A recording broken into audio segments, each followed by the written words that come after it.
تو میرا سوال یہ ہے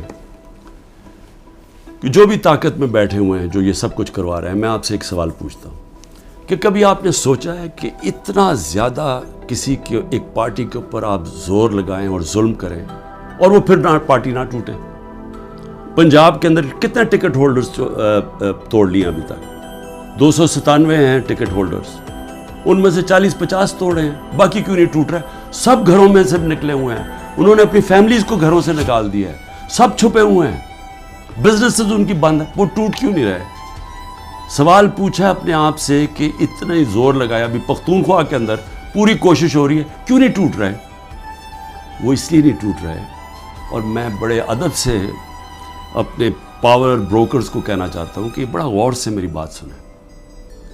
میں 27 سال سے پولیٹکس میں ہوں، زیرو سے پارٹی شروع کی، کوئی میری پولیٹیکل بیک گراؤنڈ نہیں تھی، میری کوئی والد یا میرے وہ نانا دادا کوئی پولیٹکس میں نہیں تھا، میں نے زیرو سے شروع کیا اور آہستہ آہستہ پبلک کو اپنے ساتھ جوڑا، جو بڑی دیر لگی، اور آہستہ آہستہ آہستہ آہستہ پارٹی بنائی۔ کسی نے اس طرح کی پارٹی نہیں بنائی۔ ذوالفقار علی بھٹو پہلے 8 سال ایک ملٹری ڈکٹیٹر کے منسٹر رہے تھے، اور پھر رائٹ لیفٹ کی سیاست تھی، ساری پولیٹکس ختم کر دی تھی، ایوب خان نے ایبڈو لگا دیا تھا، سارے پولیٹیکل پارٹیز بین کر دیا تھا۔ اس کے اندر ذوالفقار علی بھٹو نے پھر پیپلز پارٹی بنائی، اور ان کو بھی 4 سال لگے اور وہ پھر پاور میں آ گئے۔ اور اس کے علاوہ باقی کسی کا باپ پارٹی تھا، کسی کا دادا تھا، کسی کا نانا تھا۔ ایک نواز شریف نے وہ کس طرح پارٹی بنائی؟ جنرل ضیاء نے فیصلہ کیا، جنرل جیلانی نے ریکویسٹ کی کہ جی یہ بڑا اچھا بچہ ہے، اس کو لے آئیں۔ والد صاحب نے کہا کہ جی اور کسی کام کا نہیں تو چلو اس کو پولیٹکس میں ڈال دو، وہ پولیٹکس میں آ گیا۔ اس کو مینوفیکچر کیا گیا، GHQ کے اندر نواز شریف مینوفیکچر ہوا، ایک ٹیسٹ ٹیوب بیبی پیدا کی گئی پولیٹکس میں، وہ اس طرح پولیٹکس میں آیا تھا۔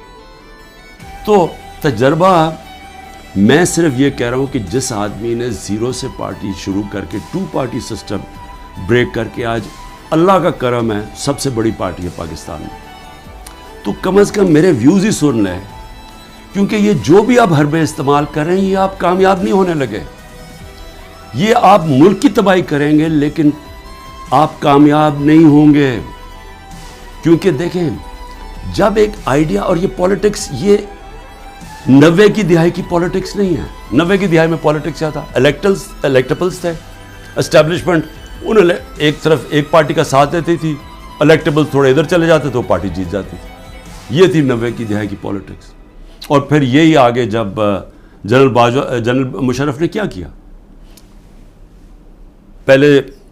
پہلے 2/3 اکثریت والی نون لیگ، ان کو کوئی تشدد نہیں کیا گیا، ان کو کسی صوبے دار کا بھی ٹیلی فون آتا تھا نا تو وہ سیدھا کاف لیگ پہ چلے جاتے تھے، کوئی مشکل نہیں تھی، کوئی بزنسز نہیں بند ہوئی، کوئی جیلوں میں نہیں ڈالا، ساری کی ساری نون لیگ کاف لیگ پہ چلی گئی۔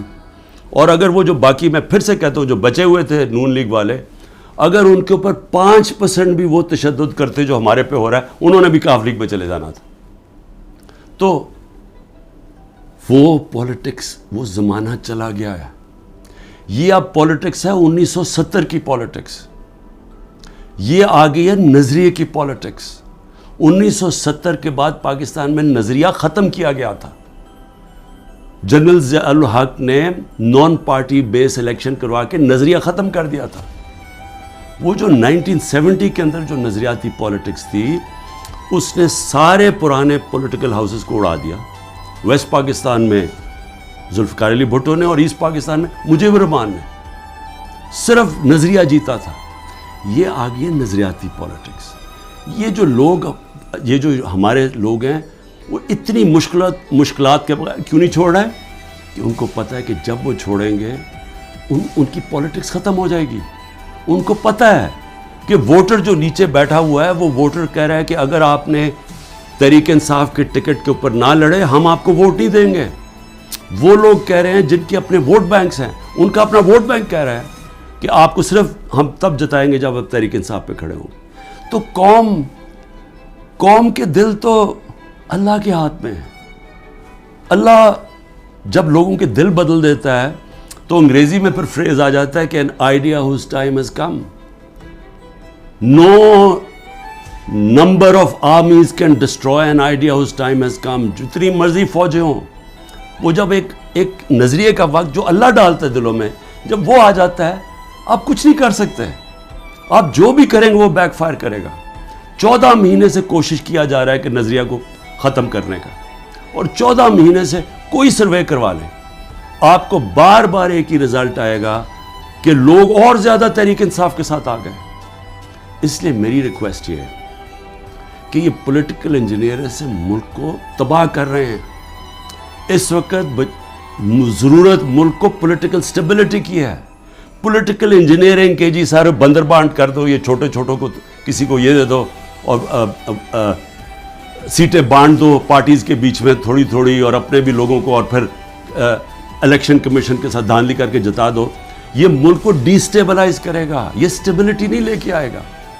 اس میں بجائے سیاسی استحکام آنے پہ، جس کی وجہ سے معاشی طور پہ استحکام آئے گا، یہ الٹا ہو جائے گا. اس سے ملک تباہی کی طرف جا رہا ہے.